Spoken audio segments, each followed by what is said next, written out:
Welcome to the Tech Egg. Don't get scrambled. Enjoy the video.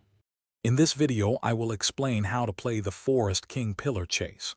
We'll dive into understanding the Forest King's unique abilities, like Glitching Blitz and Lurking Facade, and how to use them to your advantage.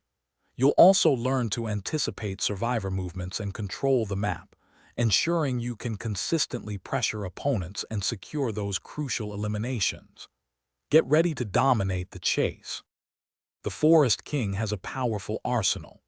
Glitching Blitz is a rapid projectile that inflicts around 32 damage over time, perfect for long-range pressure.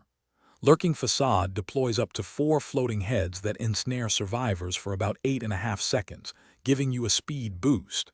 You can also summon a Rooted Barricade, a temporary wall lasting 5 to 6 seconds to block escape routes. Finally, Royal Entanglement deals 10 damage, with an additional 25 if survivors remain too close. To master the Forest King, strategic pressure is key. Plan your routes to funnel survivors directly into your abilities, especially in tight corridors. Continuously deploy your powers to keep survivors on their toes, preventing them from completing objectives or healing.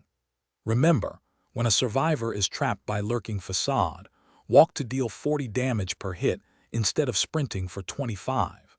Survivors will try to loop your heads in wide areas, so anticipate this and cut them off. Secure victory, avoid common mistakes. Never sprint when attacking ensnared survivors. Walking deals significantly more damage. Be careful not to accidentally block your own path with Rooted Barricade during a chase.